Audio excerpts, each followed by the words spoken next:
እኔ ያለና የሚኖር ያለው የመጣው የሚመጣው ሁሉን የሚገዛ ጌታ ነኝ።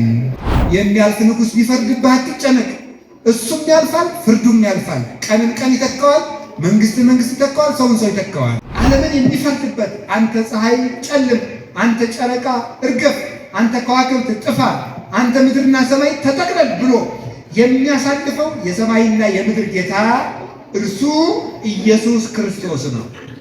በእርግጥ ክርስቶስ ዓለምንም ቀድሞ የኖረ ዓለምን አሳልፎም የሚኖር ዓለምን ሊያድን የመጣ ነው።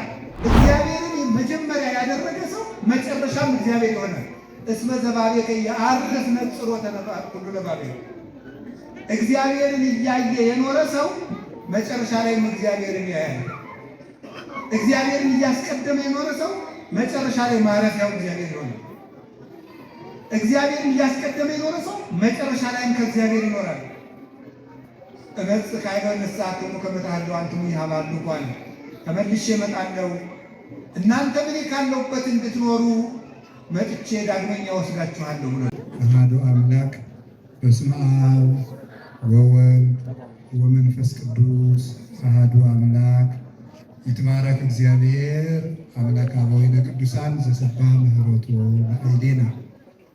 ምህረቱንና ቸርነቱን ይቅርታውን በሕይወታችን ላይ ያጸና የአባቶቻችን አምላክ ቅዱስ እግዚአብሔር ስሙ የተመሰገነ ይሁን። የእናታችን የድንግል ማርያም የቅዱሳን አባቶቻችን ረድኤትና በረከት አይለየን። የተከበሩ መላከ ብርሃን ቆሞስ አባ ክፍለ ማርያም የደብረ አባይ ቅዱስ ገብርኤል ቤተክርስቲያን አስተዳዳሪ፣ የተከበራችሁ ሊቃውንተ ቤተክርስቲያን፣ የእግዚአብሔር ቤተሰቦች አንድ አምላክ በሚሆን በአብ በወልድ በመንፈስ ቅዱስ ስም እንደምን ዋላችሁ? እንደምን አመሻችሁ? እንደምን ሰነበታችሁ? ቸርነት ገንዘቡ የሆነ አምላካችን እግዚአብሔር ስሙ የተመሰገነ ይሁን። ከአሁን ቀደም በዚህ ሰዓት ቀደም ብሎ ያስተማሩን መምህር ቃለ ጽድቅን ቃለ ሕይወትን ያሰማልን። በመካከላችን እግዚአብሔር አእምሯችንን ያስተካክልልን። የምንማማርበት ርዕስ አልፋና ኦሜጋ በሚል ርዕስ ነው። እስኪ በሉ ሁላችሁ ድገሙ። ሶስተኛ አልፋና ኦሜጋ ራእየ ዮሐንስ ምዕራፍ 1 ቁጥር 8 ላይ የምናገኘው ቃል ነው። ምን ማለት ነው ቃሉ? መጀመሪያውና መጨረሻው ወይም ያለና የሚኖር ማለት ነው። ያለና የሚኖር ወይም መጀመሪያውና መጨረሻው። እስኪ አንድ ጊዜ ሁላችሁ መጀመሪያውና መጨረሻው በሉ። ድገሙ ድገሙ። መጀመሪያውና ራዕየ ዮሐንስ ምዕራፍ 1 ቁጥር 8። ይህንን ቃል የተናገረው አነ ውእቱ አልፋ ወኦ፣ አነ ቀዳማዊ ወዳህራዊ፣ አነ ውእቱ እግዚአብሔር ዘኩሎ ይመልክ ዘሃሎ ወይሄሉ ዘመጻ ወካይበ ይመጽእ። እኔ ያለና የሚኖር ያለው የመጣው የሚመጣው ሁሉን የሚገዛ ጌታ ነኝ አለ። ይህንን የተናገረው ራሱ ጌታችን ኢየሱስ ክርስቶስ ነው። ቅዱስ ዮሐንስ ነው የጻፈልን። ቅዱስ ዮሐንስ ጌታችን መድኃኒታችን ኢየሱስ ክርስቶስን በንጽሕና የመሰለ ቅዱስ አባት ነው። ፍጹም ንጹሕ ነበረ። ከዚህ በተጨማሪ ደግሞ የጌታችን የመድኃኒታችን የኢየሱስ ክርስቶስ የልብ ወዳጅ ነበረ። እንደምታውቁት የዮሐንስ ወንጌል ምዕራፍ 13 ላይ እንደምታነቡት ቅዱስ ዮሐንስ ወንጌላዊ ከጌታችን ከመድኃኒታችን ከኢየሱስ ክርስቶስ ከደረቱ ተጠግቶ የሚቀመጥ ሰው ነበረ። ደረት አካባቢ ደግሞ ዝቅ ብሎ ምን ትገኛለች? ልብ። ስለዚህ ከየጌታ ደረት ተጠግቶ መቀመጡ የጌታ የልብ ወዳጅ ነው ማለት ነው። የልብ ወዳጅ መሆኑ ደግሞ አንደኛ በንጽሕናው፣ ሁለተኛ ደግሞ የአባቱን ንብረት እናቱን ትቶ በመከተሉ፣ ሶስተኛ ጌታችን መድኃኒታችን ኢየሱስ ክርስቶስ በተሰቀለ ጊዜ ከመስቀሉ ስር በመኖሩ እናቱን ድንግል ማርያምን እናት አድርጎ ከስሯ ተጠግቶ በምልጃዋ ተማጽኖ በመኖሩ የድንግል ማርያምን እናትነት ስለተጠቀመበት፣ አምስተኛ ጌታችን መድኃኒታችን ኢየሱስ ክርስቶስ በዕለተ ዓርብ የተቀበለውን መከራ እያሰበ ከዚህ ዓለም እስከሚፈልስበት ጊዜ ድረስ ስቆ የማያውቅ የክርስቶስ መከራ በሕሊናው የተሳለበት ፍጹምና ቅዱስ አባት ነበር። ስለዚህም እግዚአብሔር ከሌሎቹ አባቶች በተለየ የሰማይ ደጅ ከፍቶ የመለኮትን ምስጢር ገልጦለታል። አንድነትን፣ ሦስትነትን አምልቶ አስፍቶ ጽፏል።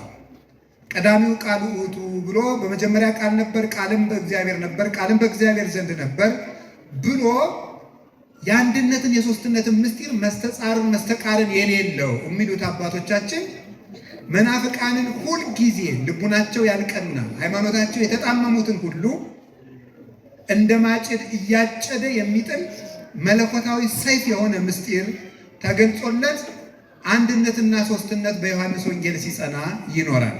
ይህንን ይዞ ሊቁ ፈለገ ሃይማኖት ዮሐንስ ዘታስተፌስሕ ሀገረ ልብን ደስ የምታሰኝ የሃይማኖት ወንዝ ዮሐንስ ሆይ ብሎ ያመሰግነዋል።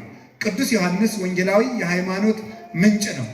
ለዚህ ምንጭ ያበቃው እንዳልኳችሁ የክርስቶስ የልብ ወዳጅ መሆኑ፣ በቁርጥ ቀን ክርስቶስን አለመካዱ፣ የድንግል ማርያምን እናትነት ስለተጠቀመበት፣ ንጹሕ ሰውነት ስላለው፣ በሕይወቱ የትህርምትና የትዕግስት መከራ የመቀበል ሕይወት ስለነበረው በዚህ ምክንያት የሰማይ ደጅ ተከፍቶታል።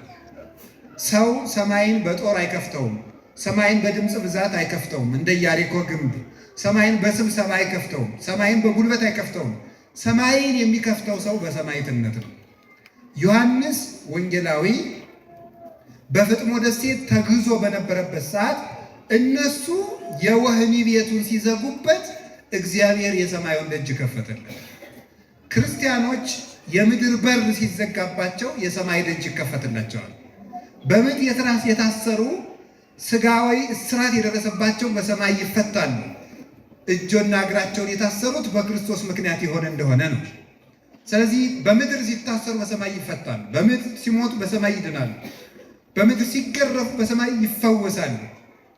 የማይጠቅመንን ግፍ ግን እንድንቀበል አይደለም ይህን የምነግራችሁ። ስለዚህ ስለ ክርስቶስ ብለው የተቀበሉት መከራ በሰማይ ምስጢር ይገልጣል። ቅዱስ ዮሐንስ እንዲሁ ነው፣ ምስጢር ተገለጠለት። ራእይ ቢያስሩት ቅዱስ ጳውሎስ እንዳለ ወንጌል አይታሰርም ብሎ እንደተናገረ ቅዱስ ዮሐንስ ሲታሰር ወንጌል ግን አልታሰረም ነበረ።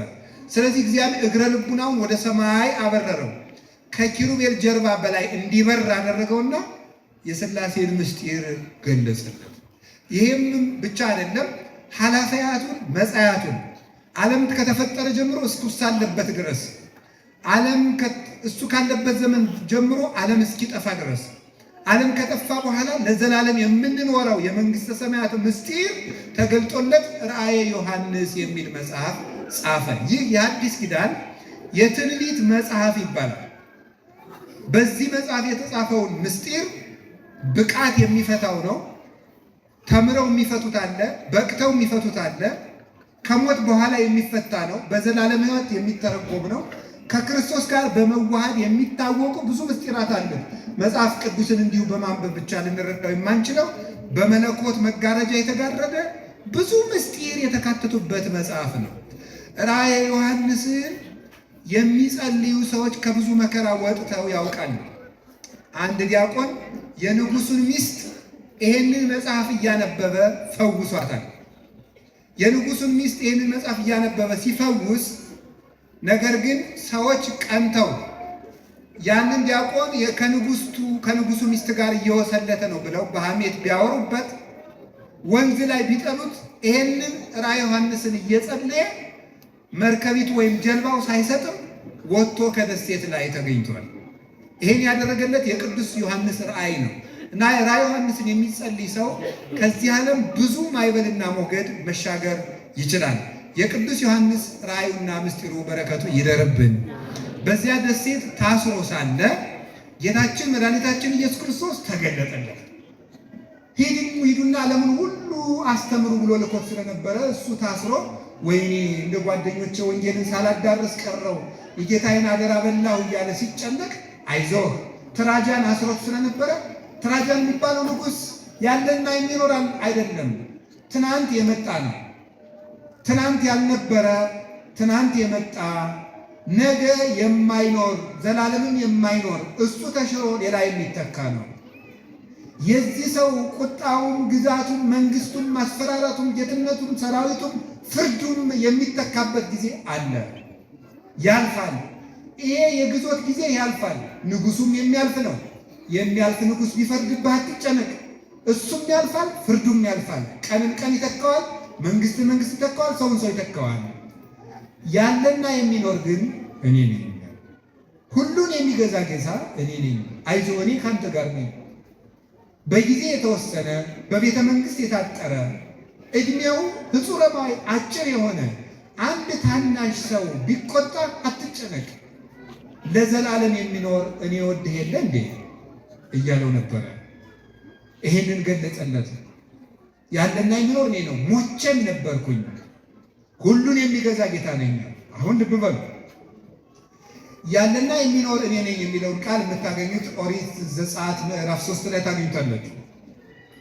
ኦሪት ዘጸአት ምዕራፍ 3 ላይ እግዚአብሔር ሙሴን ሂድና ህዝቡን ከምን አውጣ ነው ያለ? ከፈርዖን ባርነት አውጣው፣ ከግብፅ አውጣ አለ።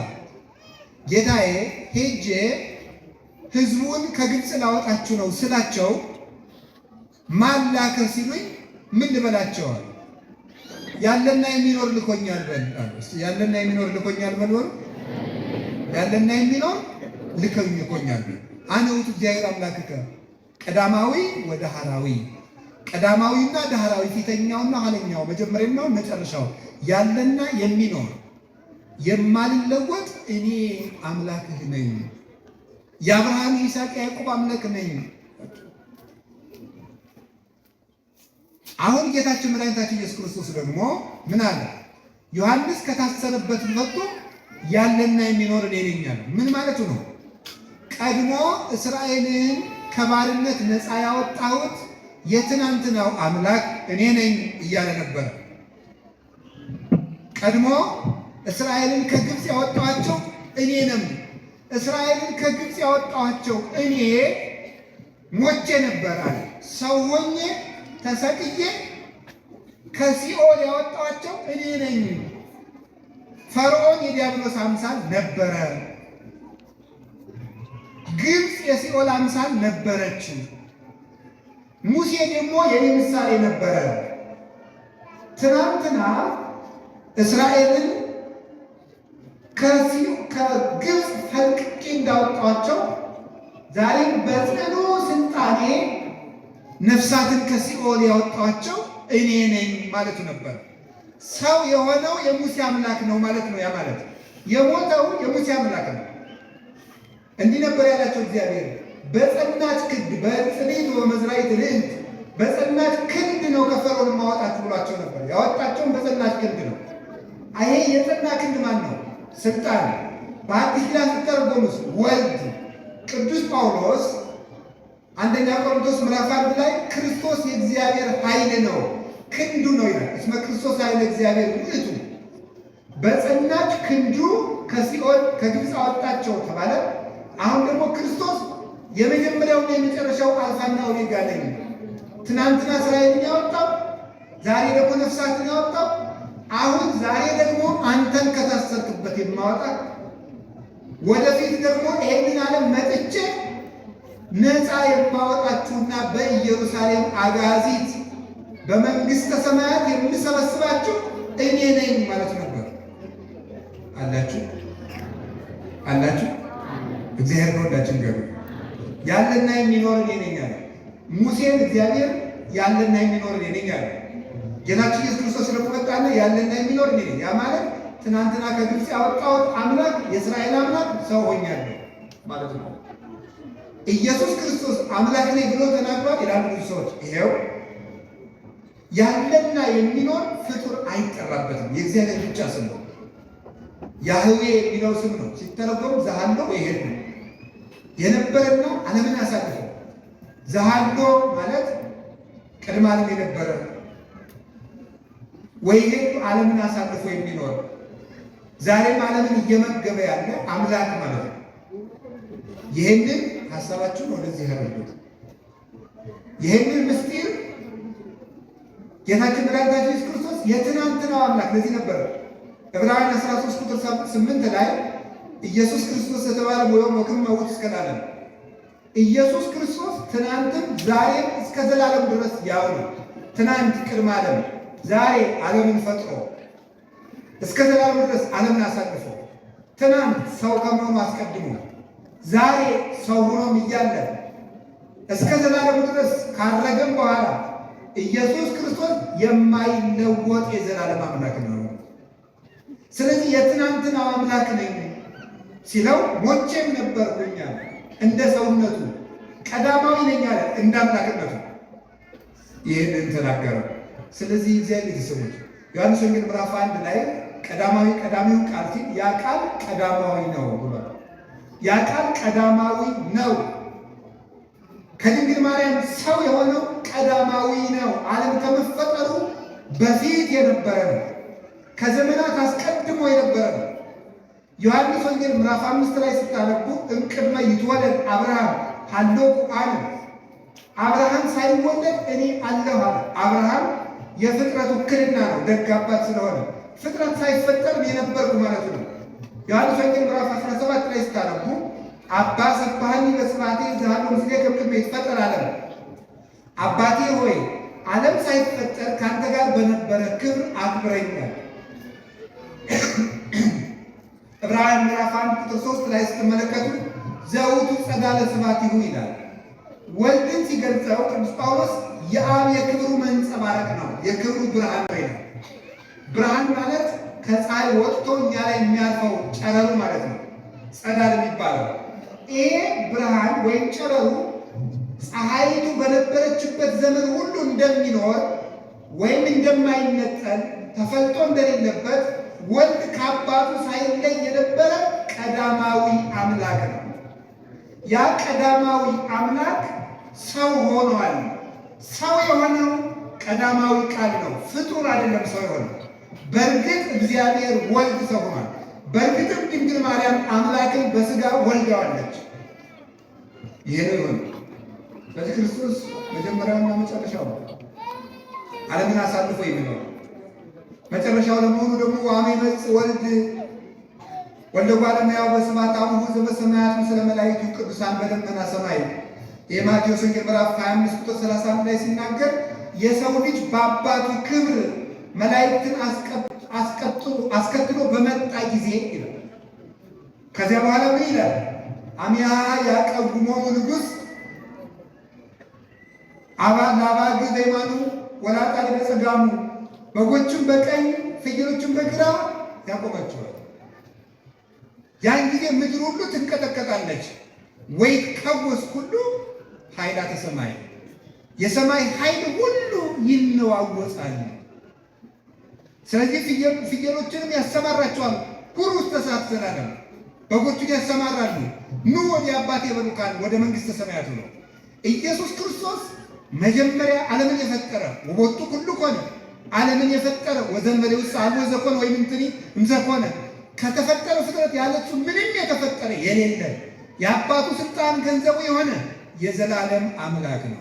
ዓለምን ደግሞ አሳልፎት ይኖራል። እንደ መጋረጃ ጠቅልሎ ዋወፈዮ አብ ኩሎ ኩነኔሁ ለወልዱ አብ አብሰ ይኮንን መነሂ አብ በማንም አይፈርድም፣ ፍርድ ለልጁ ሰጠ እንጂ ይላል። ዓለምን የሚፈርድበት አንተ ፀሐይ ጨልም፣ አንተ ጨረቃ እርገፍ፣ አንተ ከዋክብት ጥፋ፣ አንተ ምድርና ሰማይ ተጠቅለል ብሎ የሚያሳልፈው የሰማይና የምድር ጌታ እርሱ ኢየሱስ ክርስቶስ ነው። በእርግጥ ክርስቶስ ዓለምንም ቀድሞ የኖረ ዓለምን አሳልፎም የሚኖር ዓለምን ሊያድን የመጣ ነው። የመጣም ወደ ፈጠረው ዓለም ነው። ምንድን ነው ያለው? ወውስጥ ዓለም ሀሎ ወዓለምሂ ቦቱ ኮነ ወዓለምሰ ኢያእመሮ። በዓለሙ ነበረ፣ ዓለምን ፈጠረው። የፈጠረው እሱ ነው፣ ዓለሙ ግን አላወቀውም ይላል የዮሐንስ ወንጌል ምዕራፍ 1 ላይ።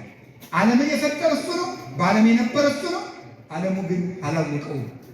ኢየሱስ ክርስቶስን ዓለም ያላወቀው ናዝሬት ማደጉን ነው፣ የዮሴፍ ዘመድ መሆኑን ነው፣ ኢየሩሳሌም ማድረጉን ነው፣ መወለዱን ነው። ምኑን አላወቁት? ኢየሱስ እንደሚባል ነው ያውቁታል። ይህንም አብረው ነው ያደጉት። አይሁድም ይህስ እንግዳቸው አይደለም። አኮኑ ዝንቱ ወልደ ዮሴፍ ዘነአምር አባሁ ወእሙ ብለውታል። ይሄ እናትና አባቱን የምናውቀው ሰው አይደለም ብለውታል። የማቴዎስ ወንጌል ምዕራፍ 13 ቁጥር 55 ላይ ይሄ እናውቀው እንዴ ናዝሬት አይደል ያደገ ይላል። ለምንድን ነው ታዲያ አላወቁትም ይባል? ይሄን ጌትነቱን ግን ያወቀለት የለም። እሱ ራሱ እንደተናገረ የማቴዎስ ወንጌል ምዕራፍ 11 ላይ ብዙ ዘይተአቅፈብየ በእኔ ያልተሰናከለ ሰው ልዑል ክቡር ነው አለ። ሥጋ ለብሼ ሲርበኝ አይቶ፣ ሥጋ ለብሼ ሲጠማኝ አይቶ፣ ሥጋ ለብሼ ስደክም አይቶ፣ ሥጋ ለብሼ አልዓዛርን የተቀበራችሁት እያልኩ እንደማያውቅ ሰው ስጠይቅ አይቶ፣ ሥጋ ለብሼ ስፈራ አይቶኝ፣ ሥጋ ለብሼ አጭር ቁመት ጠባብ ደረት ይዤ አይቶኝ፣ ሥጋ ለብሼ ተራራ ስወጣ ቁልቁለት ስወርድ፣ ሥጋ ለብሼ በባህር ላይ ሳንቀላፋ አይቶኝ ይህ ሰው ነው ብሎ ያልተሰናከለኝ ሰው ያልተሰናከለብኝ ሰው ብፁዕ ነው። ይሄ ብፁዕ ነው ብሎ ነገረን፣ እሱ ራሱ ነገረን። ስለዚህ ክርስቶስ የመጀመሪያውና የመጨረሻው ነው። ከዚህ ምንድን ነው የምንማረው? ባጭሩ እንደው መለኮታዊ ጎኑን ያህል ካየ ነው እግዚአብሔር ያለና የሚኖር የሚባልበት ምንድን መጀመሪያ እግዚአብሔር ቀዳማዊ የለውም። አልቦም ቅድሜሁ ወአልቦ እምድኅሬሁ ወአልቦ ዘከማሁ። ከሱ በፊት ማንም የለም፣ ከሱ በኋላ ማንም የለም፣ እንደሱ ያለ ማንም የለም። እግዚአብሔር ማለት እንደዚህ የሚቀድመው የለም፣ የሚከተለው የለም፣ እንደሱ ያለ ባልንጀራም የለውም። መኑ ይመሰለከ እምነ አማልክት እግዚኦ የምንለው ለዚህ ነው። እኔ ብቻዬን ነኝ እንደኔ ያለ ማን ነው ብሎ ይናገራል። ትንቢተ ኢሳይያስ ምዕራፍ 44 ላይ አኮኑ ዘኩሎ እደዊ የገብራ ይሄ ሁሉ የፈጠረ እጅ አይደለም ማን ነው እንደኔ ያለ ብሎ ይናገራል። እግዚአብሔርን የሚመስለው የለም፣ እሱ ብቻ ነው። ታዲያ እንደዚያ ከሆነ ልብ በሉ፣ እግዚአብሔር ብቻውን ዘሃለው ወይሄድ የሚባለው እሱ ነው። የሚኖር የሚባል መኖርም እኛስ እየኖር ነው። መላእክትስ እየኖሩ አይደል? ሰማይና ምድርስ እየኖሩ አይደል? ነገስ እኛስ በመንግስተ ሰማያት እንኖር አይደል? ሳይለወጥ የሚኖር እግዚአብሔር ብቻ ነው። ሳይለወጥ ስለሚኖር ያለና የሚኖር መኖርማ ገሌም አለ ገሊትም አለ። ሳይለወጥ የሚኖር ግን እግዚአብሔር ነው። ሕፃን ነበርክ ልጅ ትሆናለህ፣ ልጅ ነበርክ ወጣት ትሆናለህ፣ ወጣት ነበርክ ትጎለምሳለህ፣ ጎልማሳ ነበርክ ትጎለምሳለህ፣ ጎልማሳ ነበርክ፣ ሽማግሌ ነበርክ ትሆናለህ፣ ሽማግሌ ነበርክ ትሞታለህ፣ ሞተህ ትገነዛለህ፣ በድን ትሆናለህ፣ በድን ነበርክ አፈር ትሆናለህ። እንደገና ክርስቶስ ያስነሳናል፣ ተለውጠን እነሳለን። ሰው በመልኩ ስንት ጊዜ ይወለዳል? መጀመሪያ አፉ እየተንተባተበ ሕፃን ሆኖ ያድጋል። አፉ ይፈታል፣ አከናውኖ ይነገራል፣ አርጅቶ አፉ ይታሰራል። ይህ ሰው እንደዚህ ይለወጣል። ነውሩን ሳይሸክፍ ያድጋል። እናቱ ታግሳ ታሳድገዋለች፣ ጽዳጁን ታግሳ። ከዚያሳ ደግሞ አርጅቶ ደግሞ ነውሩን የማይሸክፍ ይሆን ሰው ይለወጣል። መልኩ ይጠራለታል፣ መልኩ ይሸበሽባል። ለጋ ነበር ሩጦ የማይቀርም ታግሎ የማይጥል በልቶ ጠጥቶ 20-30 ዓመት ሲሞላው ጉልበት ያበጃል፣ ሲያረጅ ይደክማል። ከሕፃናት ቀድመውት ይሮጣሉ። ያየውን ዓለም የማያውቀው ሆኖ ቁጭ ይላል። ሰው ይለወጣል። ባለጸጋው ይደህያል፣ ድሃው ይበለጽጋል። ሊቁ ይረሳል፣ ደንቆሮው ሊቅ ይሆናል። መልከኛው ይረግፋል፣ ሌላው መጥቶ ይተካል። ያጌጠው ጌጡ ይረግፋል፣ ሌላ የሚያጌጥ ይመጣል። ተናጋሪው አፉ ይዘጋል፣ ሌላ ተናጋሪ ይመጣል። የተሾመው ያልፋል፣ ሌላ ባለ ጊዜ ይመጣል። ሁሉም ያልፋል። ጻድቅ የነበርነው ኃጥእ እንሆናለን፣ ኃጥእ የነበርነው በንስሐ እንለወጣለን። ሰው ከእናቱ ማኅፀን ሲወለድ ደግ ይሆናል፣ ቆይቶ አይምሮ ይደበዝዛል። እስመ ህሊናው ለብእሲ ይትወላወል እምጊዜ ልደቱ እስከ ዕለተ ሞቱ ይላል ዮሐንስ እስክንድርያ የሚባል ሊቅ ሃይማኖት አበው ምዕራፍ 52 ላይ ሲናገር የሰው ልጅ ከተወለደ ጀምሮ እስከሚሞት ድረስ ሕሊናው ሲለወጥ ይኖራል። ሰው ይለወጣል። ለምንድን ነው ከተወለደ ጀምሮ እስከሚሞት ድረስ ምለው? በቀን ስንት ጊዜ እንለወጣለን ወገኖች?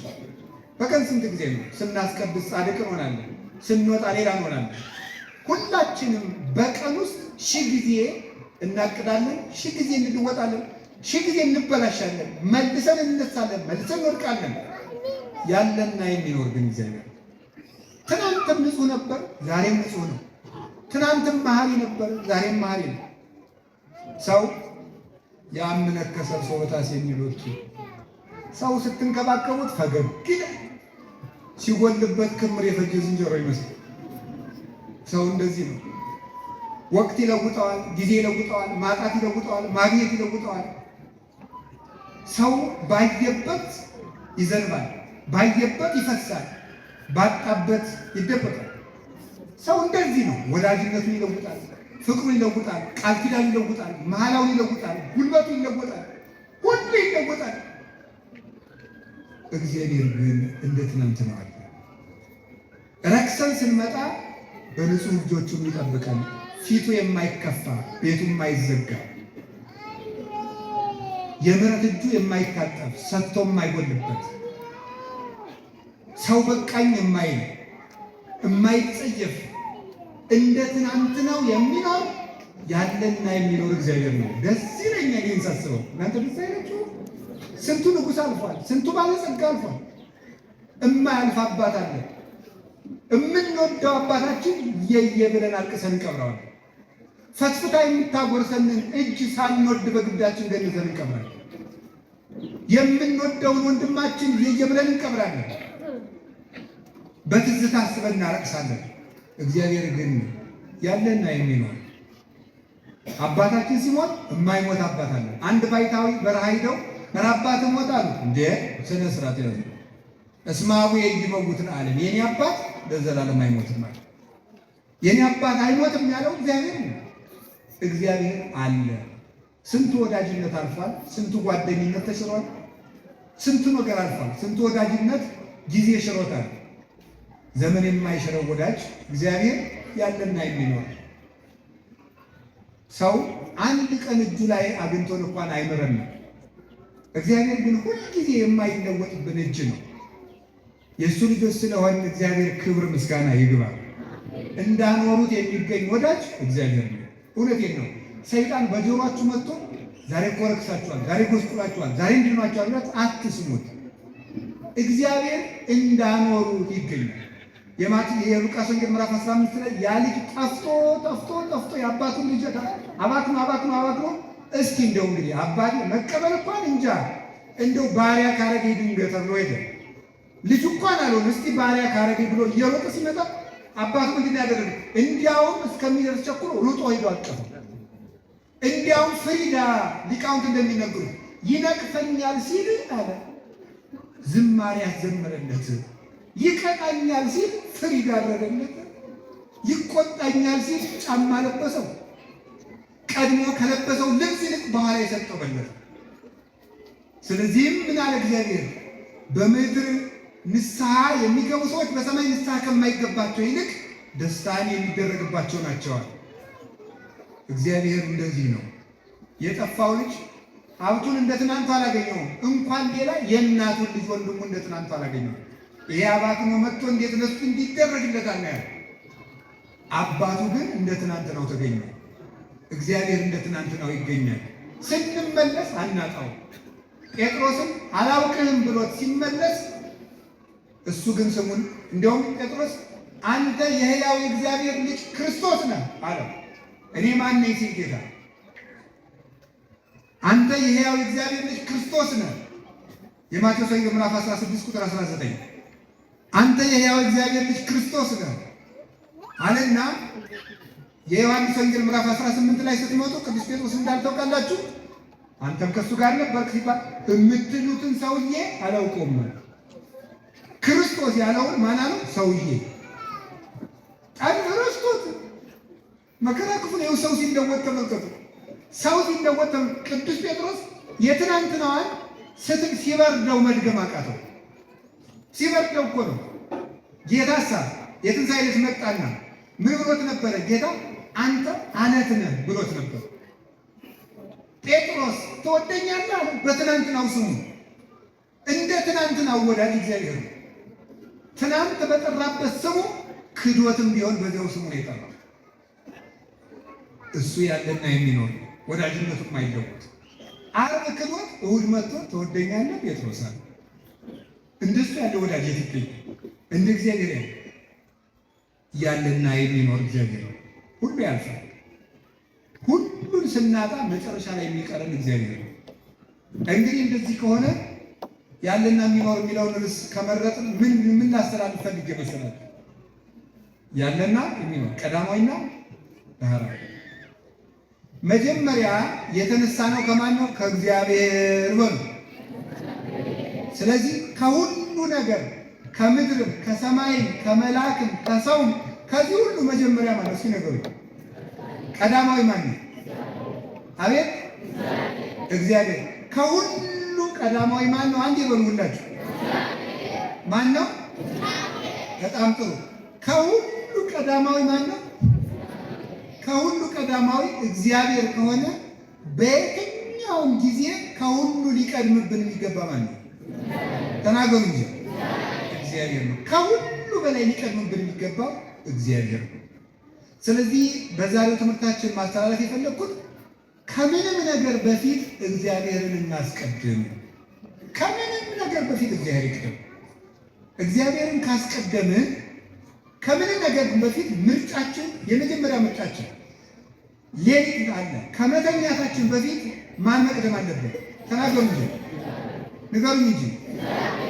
ነጋ። ከመውጣታችን በፊት ማን መቅደም አለበት?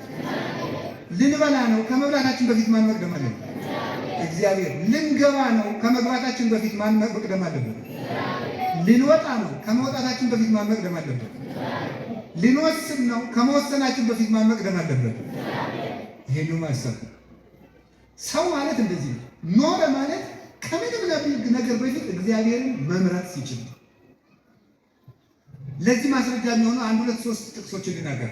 የመጀመሪያው እግዚአብሔር የመጀመሪያ ለመሆኑ በኦሪት ዘጸአት ምዕራፍ 13 ቁጥር 1 ላይ ምንድን ነው የሚለው? ወኩሉ ዘይፈትል ማኅፀነ እሙ እምሰብእ እስከ እንስሳ ሊተውእቱ። ከሰው እስከ እንስሳ ድረስ የእናቱን ማኅፀን የሚፈታ በኩር ሁሉ የኔ ነው አለ። የእናቱን ማኅፀን የሚፈታ በኩር ሁሉ የኔ ነው። የመጀመሪያው ልጅ ለኔ ነው አለ። የመጀመሪያው ልጅ ለኔ ነው። የመጀመሪያ ልጅ ማለት በእስራኤል ባህል ከአባቱ ቀጥሎ የቤቱ ራስ ማለት ነው። የቤቱ መሪ ነው። ስለዚህ የመጀመሪያው ልጅ የኔ ነው አለ። የመጀመሪያውን እንስሳም የኔ ነው አለ። የመጀመሪያውን አዝመራም ለኔ አምጡ፣ የመጀመሪያውን ደመወዝም ለኔ አምጡታል። ለምን? እግዚአብሔር የመጀመሪያ ምርጫችን ስለሆነ ከምናገኘው ነገር የመጀመሪያው ይሄ ነው። ትልቁ ለኔ ይሁናል። አይ እግዚአብሔር ያሳያችሁ፣ ክርስቶስ ያመልክታችሁ። እግዚአብሔር ትልቁ ነገራችሁ ለኔ ይሁን ብሎ 24 ሰዓት ለሰጠ እግዚአብሔር ግን 1 ሰዓት ለጸሎት የሚሰጠው የለም። ለእግዚአብሔር መጀመሪያ ውድ ነገራችሁን ለኔ ስጡኝ። ውድ ነገራችሁ አሁን እንገራችሁ። አንድ ሰው የመጀመሪያ ደመወዙ ለእግዚአብሔር መስጠት አለበት። የመጀመሪያ ነገሩን ሁሉ ይሄ በኩር የሚለው አባቶቻችን እንደሚነግሩ ልብ ነው ይላሉ። የበኩር ልጃችሁን ስጡኝ ማለት በኩር ማለት ትልቅ ነው። ከህዋሳት ወይም ከሰውነት አካላት ደግሞ ትልቁ ማለት ነው እግዚአብሔር ማነው? ልብ ነው። ስለዚህ ማለት ልባችሁን ለኔ ስጡኝ። መጀመሪያ ልባችሁን ለኔ ስጡኝ። እግዚአብሔር በጣም የምናከብረውን ነገር ለሱ እንሰጥ። ይስሐቅን እግዚአብሔር አብርሃምን ምን ነው? የምትወደውን ልጅ ለኔ ረድልኝ ነው። ይሄ ማለት ማለት በጣም የምትወዱትን ነገር ለኔ ስጡኝ። እግዚአብሔር ተብሎስ አሁን የመንፈቀ ሌሊት ጸሎት በጣም ውድ ነው። ለምንድን ነው ጸልይ የሚባል? መንፈቀ ሌሊት ሰው እንቅልፍ የሚወድበት ሰዓት ነው። የምንወደውን ነገር ለእግዚአብሔር በመሰዋት እግዚአብሔር እንደምንወደው የምናረጋግጠው በዚህ ይሄ ነው። መጀመሪያ የበኩር ልጃችሁ ለኔ ስጡኝ። ኦሪት ዘጸአት ምዕራፍ 20 ቁጥር 1 ጀምሮ እስከ 3 ድረስ ስትመለከቱ እንዲህ የሚል ቃል ደግሞ ታገኛላችሁ። እግዚአብሔር 10 ትእዛዝ ሲሰራ የመጀመሪያዎቹ ለማን የተሰጡ ናቸው? ለሱ። ከኔ በቀር ሌላ አምላክ አታምልክ። የመጀመሪያው ከኔ በቀር ሌላ አምላክ አታምልክ። የፈጣሪ የእግዚአብሔርን ሰንበት አክብር። 2 ሶስተኛስ ምን አለ? የአምላክህን ስም በከንቱ አትጥራ። አያችሁ፣ ከሕግም የመጀመሪያው ለሱ አስቀድሙ። 4ኛ የሚመጣ እናት አባትህን አክብር። መጀመሪያ ከእናት አባት በላይ ቅድሚያ የሚሰጠው እግዚአብሔር ነው። እግዚአብሔር ቅድሚያ ይሰጠኛል። ስትወልዱም ቅድሚያ ለኔ ስጡኝ፣ ስትዘሩም ቅድሚያ ለኔ ስጡኝ። ሕግም መጀመሪያ እኔን እያያችሁ አክብሩ። መጀመሪያ እኔን ልከበር አለ እግዚአብሔር። ሌላው ሁሉ ትርፍ ነው። መጀመሪያ እኔን አክብሩ።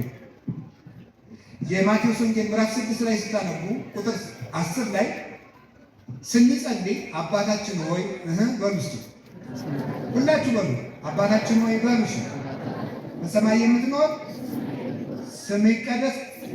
ቀጥሉ፣ መንግሥትህ ትምጣ፣ መንግሥትህ ትምጣ፣ ፈቃድህ በሰማይ እንደሆነች እንዲሁም። ከዚያ ምን ይቀጥላል? አየው፣ የዕለት እንጀራ መቼ ነው? ኋላ ነው።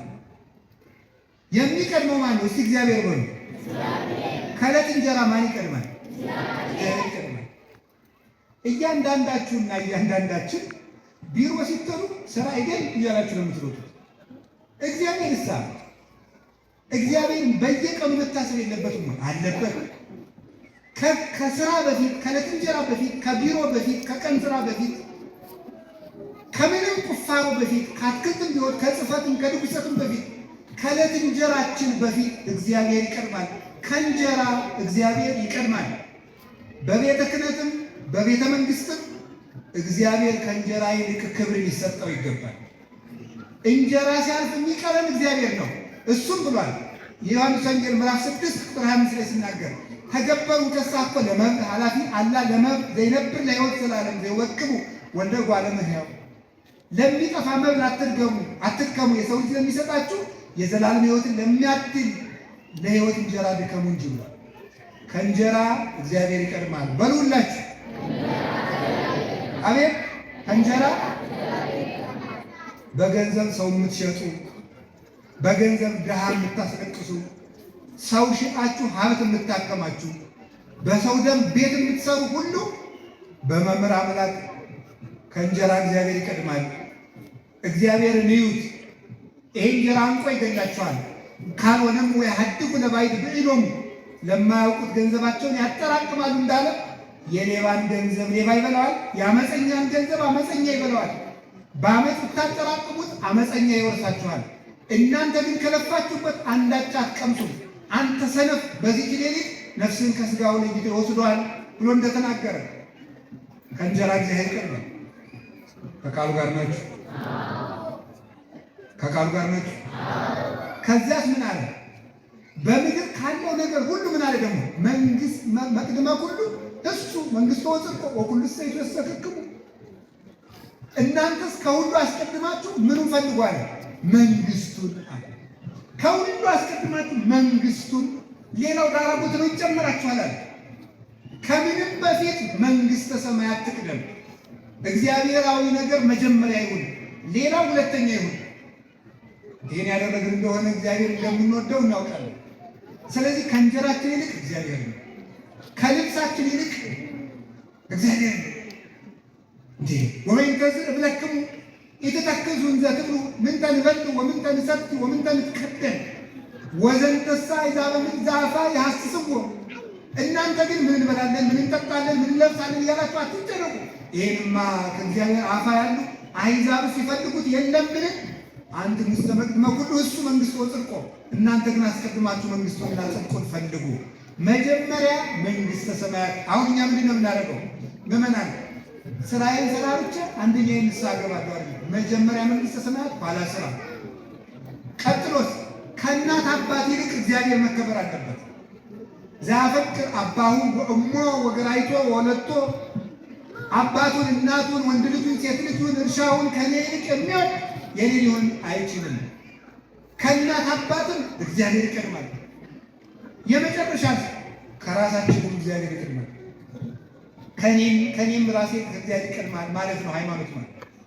እግዚአብሔር አምላክን በፍጹም ልብ በፍጹም ኃይል አፍቅሮ ለእግዚአብሔር መቅድመ ኩሉ አፍቅሮ ለእግዚአብሔር አምላክ እኮ በኩሉ ልብከ ወበኩሉ ነፍስከ ወበኩሉ ኃይልከ ወበኩሉ ሕሊናከ። እግዚአብሔር አምላክን በፍጹም ልብ በፍጹም ሕሊና በፍጹም ሀሳብ ውደደው። ይሄ ማለት ከራስህ ይልቅ እግዚአብሔርን ውደድ ነው።